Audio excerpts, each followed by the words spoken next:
بسم الله الرحمن الرحيم إن الحمد لله نحمده ونستعينه ونستغفره ونعوذ بالله من شرور أنفسنا ومن سيئات أعمالنا من يهده الله فلا مضل له ومن يضلل فلا هادي له وأشهد أن لا إله وحده لا شريك له وأشهد أن محمدا عبده ورسوله أما بعد. Donc nous allons faire un petit rappel pour ceux qui n'étaient pas là la dernière fois sur l'héritage. Rappelez-vous, nous avons donné Ashab al-Furud. Ashab al-Furud, c'est ceux qui ont une part à part entière dans après la distribution des patrimoines. C'est ce qu'on appelle les héritiers réservataires, contrairement aux héritiers universels qui sont l'asaba. Ashab al-furud ou l'asaba. Nous allons voir que ce n'est pas la même chose. Aujourd'hui, on va parler de l'asaba. C'est ceux qui n'ont pas une part définie concernant l'héritage. Et une fois que tu as distribué donc le patrimoine, l'héritage, Ashab al-Furud, nous les avons vus déjà la dernière fois, Ashab al-Furud, ils sont au nombre de 10. Et chacun va avoir une part. Nous avons dit que Taqdir al-Fara'id, c'est-à-dire les parts qui sont distribuées, c'est soit la moitié, le quart, le tiers, les deux tiers, le sixième et le huitième.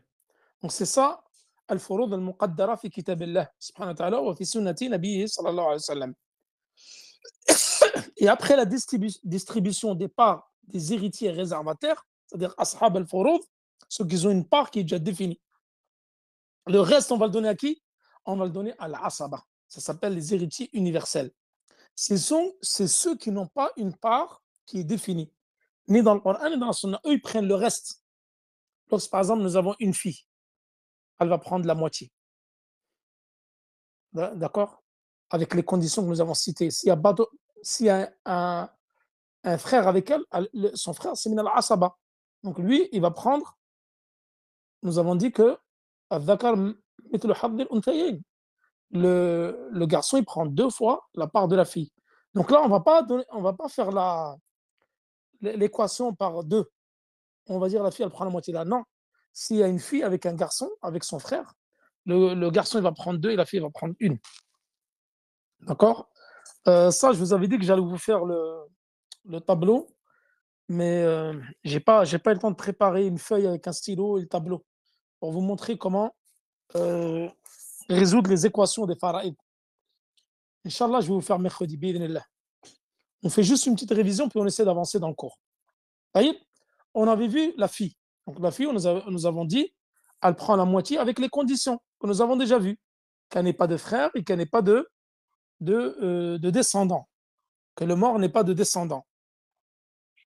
Ensuite, nous avons vu les sœurs germaines et les sœurs consanguines. D'accord? L'akhawat al-shaqiqat ou l'akhawat al-ab. Et nous avons vu que Ashab al-Furud, donc c'était le mari, la femme, la mère, le père, le grand-père, la grand-mère, les filles du garçon, al-akhawat li ghayr al-um, donc les sœurs de père, c'est-à-dire les sœurs qui ne sont pas de la mère, c'est les sœurs consanguines, et wa awlad al-um, les enfants de la mère. Tout ça, nous l'avons vu déjà la dernière fois. Et nous avons vu la part de chacun de tous ceux qui sont cités min ashab al-furud. Et nous avons commencé par al-bint. Nous avons dit que le bint, elle prend la moitié بعدم وجود المعصب لها, c'est-à-dire هو أخوها وعدم وجود المشارك لها, c'est-à-dire sa sœur, pardon. Elle prend la moitié de l'héritage si elle n'a pas de frère ni de sœur. Parce que si elle a une autre sœur, alors elles vont prendre les 2 tiers. Ensuite, nous avons vu bint al-ibn, la fille du garçon. Pareil, elle a plusieurs situations. Elle peut prendre la moitié, comme elle peut prendre le sixième, comme elle peut prendre les 2 tiers. Et nous les avons évoqués. Donc la moitié avec les conditions prérequises. qu'elle n'est pas de mu'assib, c'est-à-dire son frère, huwa akhuha, et qu'elle n'est pas une deuxième fille avec elle, adam al-musharak laha, wa huwa ukhtuha, et également adam wujud al-far' al-warith, alladhi huwa a'la minha, c'est-à-dire qu'elle n'est pas de descendant qui est au-dessus d'elle. C'est un descendant, alors la fille du garçon ne prendra pas de tiers. Parce que là, par exemple, si le mort, il a une fille, plus la fille du garçon, donc là, comme nous allons voir, elle va prendre le sixième. Elle ne va plus prendre la moitié. Et les deux tiers lorsqu'elles sont deux au plus, à condition toujours qu'il n'y ait pas de frère avec elle et qu'elle n'ait pas également de filles. Parce que si elles sont plusieurs filles du garçon, mais qu'il y a une fille du mort qui est au-dessus d'eux, descendant au-dessus d'eux, donc là, elles ne vont pas prendre les deux tiers, comme nous allons voir avec les asaba. Ensuite, nous avons vu akhawat al-shaqiqat, les sœurs germaines. Sœurs germaines, c'est-à-dire qu'elles ont le même père et la même mère. Wal akhawat les ab, c'est les sœurs consanguines, c'est-à-dire elles sont du même père, mais elles n'ont pas la même mère. Également, elles prennent la moitié si il n'y a pas d'ascendant ou de descendant. Ascendant, c'est-à-dire un père ou un grand-père. Descendant, c'est-à-dire un fils au petit-fils. Donc tout ça là, nous l'avons vu la dernière fois. Ensuite, nous étions arrivés à Ahwal. Nous les avons déjà vus. Le mari, nous avons donné, il prend la moitié. Si sa femme elle est morte, il prend la moitié de l'héritage s'il n'a pas d'enfant avec elle. Et il prend le quart s'il y a des enfants. Et la femme, elle prend le quart si elle n'a pas d'enfant avec lui. Et le huitième, si elle a des enfants avec lui. Ça c'est clair. Maintenant, la mère du défunt, elle prend le sixième s'il y a des enfants. Donc, si là, le défunt, il a des enfants. Ou s'il y a plusieurs ikhwa ou akhawat. C'est-à-dire, si le défunt, il a des frères et sœurs, la mère va prendre le tiers. La grand-mère, elle a quoi? Elle a le sixième. Donc, le prophète sallallahu alayhi wa sallam a légiféré par la grand-mère le sixième. Si il n'y a pas de mère, si le défunt, il laisse une mère et une grand-mère, la mère, c'est elle qui va prendre la part. Elle n'aura pas la grand-mère n'aura pas de part d'héritage. Et le père, nous avons dit, le père, il aura le sixième. Donc, que ce soit avec des garçons, que le défunt, il a des enfants mâles ou il a des filles. Donc, même s'il a des filles, donc le père aura le sixième. S'il reste, après que chacun eut sa part d'héritage, alors il peut prendre un plus ta'siban. Ta'siban, c'est-à-dire en tant qu'héritier universel. C'est-à-dire que là, le père, il peut prendre deux parts. Il va avoir celle de la part d'héritage en tant qu'ashab al-furud, il fait partie des ayants droit dans l'héritage, avec sa part. Et at-ta'sib, c'est ce qui reste quand les héritiers ont tout pris. Donc, on appelle les autres al-asaba, c'est les héritiers universels. Donc, lui, il va prendre sa part de sixième. Et s'il reste encore de l'héritage, il va le prendre en tant que mu'assib, c'est-à-dire en tant qu'asaba. Ça, nous allons voir juste après. Ensuite, le jadda. وجعل النبي صلى الله عليه وسلم للجدة السدس إن لم يكن دونها رواه أبو داود والنسائي. Le prophète صلى الله عليه وسلم a donné à la grand-mère le sixième si elle n'a pas de mère. Vers le mère, la mère de qui? Du défunt. Là, quand on parle de grand-mère, de mère, c'est toujours par rapport au défunt. Le mort, s'il a laissé sa mère et sa grand-mère, la grand-mère ne va pas hériter. S'il n'y a pas de mère, donc c'est la grand-mère qui va hériter le sixième. Et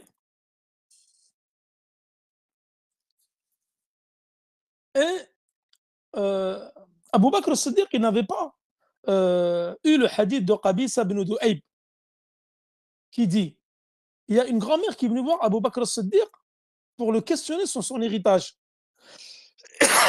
Il lui a dit, il n'y a rien te concernant dans le livre d'Allah subhanahu wa ta'ala qu'on parle d'héritage. Et je ne connais rien dans la sunna du prophète qui puisse te donner une part d'héritage. retourne, laisse-moi questionner les Sahaba et ensuite tu reviens. فسأل الناس, donc le Abu Bakr as-Siddiq, regardez, c'était le calife de l'islam, il a questionné, il est revenu aux Sahaba parce qu'il ne connaissait pas le statut au niveau de l'héritage pour la grand-mère. Il a dit, Al-Mughira bin Shu'ba, Al-Mughira bin Shu'ba, donc il a pris l'information de lui, Abu Bakr as-Siddiq. Donc Abu Bakr as-Siddiq, c'est Mughira bin Shu'ba qui l'a informé de l'héritage de la grand-mère. حضرت رسول الله صلى الله عليه وسلم أعطاها السدس. Donc j'étais présent avec le prophète sallallahu alayhi wa sallam lorsqu'il lui a donné le sixième. Il a donné le sixième à la grand-mère du défunt. فقال أبو بكر الصديق هل معك غيرك؟ فقام محمد بن مسلمة فقال مثل ما قال المغيرة بن شعبة. هل معك غيرك عفوا. Je pensais qu'il parlait de la grand-mère. Il parlait de المغيرة بن شعبة. هل معك غيرك. Est-ce qu'il y a quelqu'un d'autre qui dit cet avis-là? Et Mohammed ibn Maslama, il s'est levé, il a dit نعم كما قال المغيرة بن شعبة. Et donc Abu Bakr as-Siddiq, il a donné l'héritage de la grand-mère du sixième. Pareil pour Omar ibn Khattab, lorsque la grand-mère elle est venue le voir. Taïb. Ensuite, Al-Ab. Donc là, nous avons vu que Walil Ab as-Sudus. Le père, il prend le tiers. Il ne prend pas plus du tiers avec les enfants. Voilà au Sudus ma'al inath. Et avec les filles du défunt, il a le tiers. Et s'il reste quelque chose après Fardihinna, après que les filles ont pris leur part d'héritage et le père, akhadahu ta'siban. C'est-à-dire qu'il va le prendre en plus, le sixième, plus ce qui reste ta'siban, c'est-à-dire en tant qu'héritier universel. Donc là, on va voir Al-Asaba. Al-Asaba, c'est qui? Al-Asaba, jami' al-dhukur ghayr al-zawj wal-akh min al-um. Donc tous les mâles, tous les hommes, en dehors de l'époux wal-akh et le frère de la mère. Kulhum asabat. Donc c'est qui? Al-ikhwa al-ashiqa, donc les frères germains et les frères consanguins, ou les ab, wa abna'uhum, et leurs enfants. Donc ce sont des héritiers universels, pas définis. Ils prennent ce qui reste. Lorsque ashab al-furud, chacun a pris sa part, ils vont prendre le reste. Wal a'mam al-ashiqa, ou les ab, les oncles germains ou les oncles consanguins. Wa abna'uhum, c'est-à-dire abna'uhum, abna' a'mam al-mayyit, les enfants des oncles du défunt. Wa a'mam abi, wa jadduhu wa in ala, c'est-à-dire les oncles de son père, du père du défunt, et son grand-père. Donc ceux-là, ce sont les mâles qui héritent du défunt. On les appelle al-asaba. Ils n'ont pas une part égale, mais prennent ce qui reste. Taïb. Al-asaba, comment comprendre cela? Tout d'abord, al-asaba bin nafs. Nous allons voir que al-asaba, c'est divisé en trois catégories. Vous avez al-asaba bin nafs, wal-asaba bil ghayr, wal-asaba ma'al ghayr. Ça peut être un peu compliqué pour des gens qui n'ont pas l'habitude, pour les sciences de l'héritage, en fait, non, parce que c'est une science pratique. Quand tu l'as fait avec des exercices, ça devient très très simple. Taïb.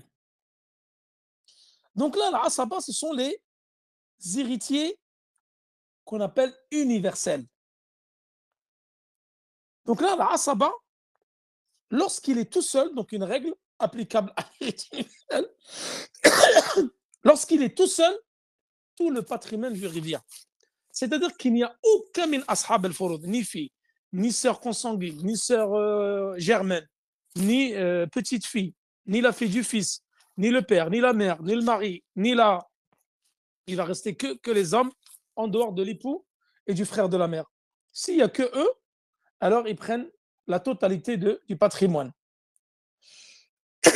Et quand il y a des héritiers réservataires, les héritiers réservataires, c'est ashab al-furud, ceux qui prennent la moitié, le tiers, le quart, les deux tiers, le sixième. Eux, c'est eux qui sont prioritaires. Ils prennent leur part et ce qui va rester, on le donne à qui? On le donne aux héritiers universels, c'est-à-dire al-asaba. Mais quand le patrimoine couvre seulement les parts des héritiers réservataires, alors là, il ne reste plus rien à l'héritier universel. مثلا إذا التركة مثلا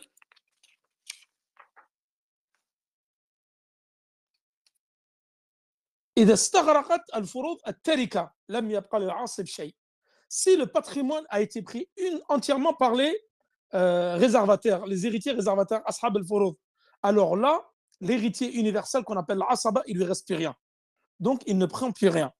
Donc ça, c'est les règles concernant l'asaba. طيب.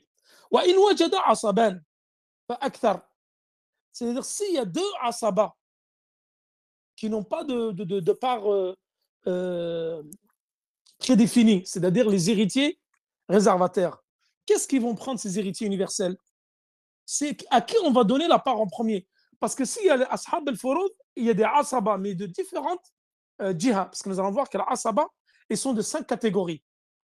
À qui on va donner en priorité? En priorité, on va donner al-bunouwa. Donc, al-asaba, khamsatu aqsan. Ils sont de 5 catégories. Il y a al-bunouwa, tout ce qui est enfant. Thumma ubuwa, tout ce qui est parents, père, grand-père et autres. Taïb. Thumma ukhuwa, tout ce qui est frère, frère germain, frère de sang, et leurs enfants. Ensuite, tu as a'mam wa banouhum, les oncles paternels et non pas maternels, les maternels n'héritent pas, et leurs enfants. Ensuite, tu as al-wala, wa huwa al-mu'tiq wa asabati al-muta'assibuna bi anfusihim. Excusez-moi la toux. Subhanallah, ne peut pas partir. Donc là, s'il y a plusieurs héritiers universels appartenant à des catégories différentes, là, on va donner à la progéniture. Ensuite, l'ascendance, al-ab wal-jad, etc. Les frères et leurs enfants, que ce soit les frères de sang ou les frères germains. Les oncles paternels de leurs enfants et l'ancien maître de l'esclave affranchi et ses héritiers universels. C'est-à-dire que al-wala ou les man a'taqa. Al-wala, les man a'taqa. À l'époque, ils avaient des esclaves. Et celui qui a été affranchi, donc par son maître, celui-ci devient libre. Si demain il a une fortune et il décède, son maître peut hériter de lui. Al-mu'tiq yarith min al-mu'taq. Donc le maître, il hérite de l'affranchi. Et ses enfants également. Donc là, la préséance, elle est accordée à celui dont la ligne de parenté est la plus directe. C'est-à-dire la progéniture. Ensuite, l'ascendance, les frères, les oncles et l'ancien maître de l'esclave affranchi. Donc là, s'ils sont tous de la même lignée, qu'est-ce qu'on fait? Donc là, on va regarder celui dont la lignée ou la ligne de parenté est la plus proche du défunt. Si la proximité de leur ligne de parenté est la même, là, la préséance, elle est accordée à celui dont la proximité est la plus forte. En l'occurrence, c'est le cas du frère germain par rapport au frère consanguin. Si tu as par exemple Obuwa ou Abunouwa, la progéniture et l'ascendant, on va donner à la progéniture d'abord. Si tu as des asaba, frère germain, frère consanguin, on va donner à qui? Le frère germain. Aoula, min al-akhli ab, c'est-à-dire consanguin. À l'exception des fils et des frères, aucun héritier universel ne partage sa part avec sa sœur. Donc là, l'exception, c'est les fils, al-abna ou al-ikhwa. Donc ceux-là, ces asaba-là, ils ne partagent pas leur part avec leur sœur. Voyez? Qui sont al-asaba? Al-asaba, ils sont au nombre de 14. Donc comment les reconnaître? Ils sont au nombre de 14. Qu'on appelle al-asaba bin nafs. Parce que nous allons voir que l'asaba, c'est divisé en 3 catégories. Al-asaba bin nafs, ou al-asaba bil ghayr, ou al-asaba ma'a al-ghayr. العصبة بالنفس كي جميع الذكور الوارثين من الأصول والفروع والحواشي إلا الإخوة من الأم. Qui sont العصبة بالنفس? Ces héritiers universels. Ils sont au nombre de 14. C'est qui? C'est le fils. Le fils du fils, nous avons vu que c'est l'intégralité des mâles, excepté le frère de la mère et le mari. Le fils du fils, et en dessous, le père, le grand-père, et au-dessus, arrière-grand-père, autre. Al-akh shaqiq, le frère germain, le frère consanguin, et leurs enfants, et leurs petits-enfants. Wal-am shaqiq, l'oncle germain et l'oncle consanguin, wa abna'ahum, et leurs enfants. Wal-mu'taq, wal-mu'tiq, wal-mu'tiqa, le maître qui a affranchi ou la maîtresse qui a affranchi. Voyez. Tout cela, ce sont al-asaba bin nafs. Donc, c'est tous les dhukur, sauf le mari et les sœurs de la mère. Ensuite, ils nous finiront, Inch'Allah, par ceci. Al-asaba bil ghayr. Al-asaba bil ghayr, hum arba'a. C'est-à-dire, al-bint fa akthar ma'al ibn. Al-bint, à la base, elle prend la moitié. Mais si elle est avec son frère, c'est-à-dire, la fille, si elle est avec son frère, qu'est-ce qu'elle va prendre? Ben, le frère, il va prendre 2 parts et elle va prendre une part. Donc là, on dit la fille avec son frère, ça va être al-asaba bil ghayr. Ça va être asaba bil ghayr. Pourquoi? Parce qu'il y a son frère avec elle. Wa bint al-ibn ma'a ibn al-ibn. La fille du fils avec le fils du fils. La fille du fils, à la base, elle prend la moitié. Si elle est avec la fille, elle prend le sixième. Mais si elle est avec son frère, donc là, lui, il va prendre 2 et elle va prendre une. Al-ukht al-shaqiqa ma'a al-akh al-shaqiq. Al-ukht al-shaqiqa, la sœur germaine. Si elle est avec son frère germain, c'est pareil. Donc lui, il va prendre 2 parts et elle va prendre une part. Donc الأخت الشقيقة من أصحاب الفروض وإذا كانت مع الأخ الشقيق فهي عصبة بالغير. Et الأخت لأب, pareil avec الأخ لأب. C'est-à-dire البنات والأخوات. البنات والأخوات, les filles et les sœurs. Lorsqu'elles sont avec leurs frères, donc là, on va dire que ce sont des عصبة بالغير. Vu qu'il y a leur frère, donc leur frère va prendre 2 parts et elle une part. عصبة مع الغير. C'est-à-dire asaba avec autrui. C'est qui? Comme c'est une fin, 2 catégories. Al-ukht al-shaqiqa ma'a al-bint فأكثر ou bint al-ibn. Al-ukht al-shaqiqa, c'est qui? C'est la sœur germaine lorsqu'elle est avec la fille ou la fille du fils. Parce que là, al-ukht al-shaqiqa, elle va plus prendre la moitié. Elle va prendre le sixième. Wal-ukht li-ab, la fille consanguine, c'est la fille, donc ils ont un père en commun, qui est avec la fille ou la fille du fils. Donc là, ça va être des asaba. Elles ne vont plus prendre la moitié, mais le sixième. Taïb.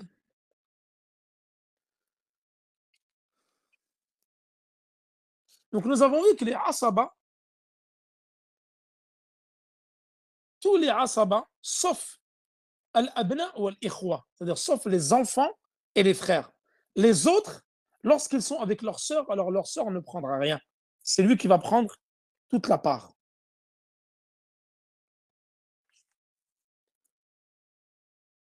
Taïb, voilà, nous finissons ici, Inch'Allah. Et mercredi, nous attaquerons une nouvelle mas'ala qui s'appelle Al-Aoul. Al-Aoul ou Al-Rad. Voilà. Il reste à peu près, je pense, 3 cours. Et ensuite, nous aurons fini Al-Fara'id. 3 ou 4 cours, Inch'Allah. Et ensuite, nous attaquerons Bab al-Nikah. وصلى الله على نبينا محمد وعلى آله وصحبه وسلم والله تعالى أعلى وأعلم والسلام عليكم ورحمة الله وبركاته.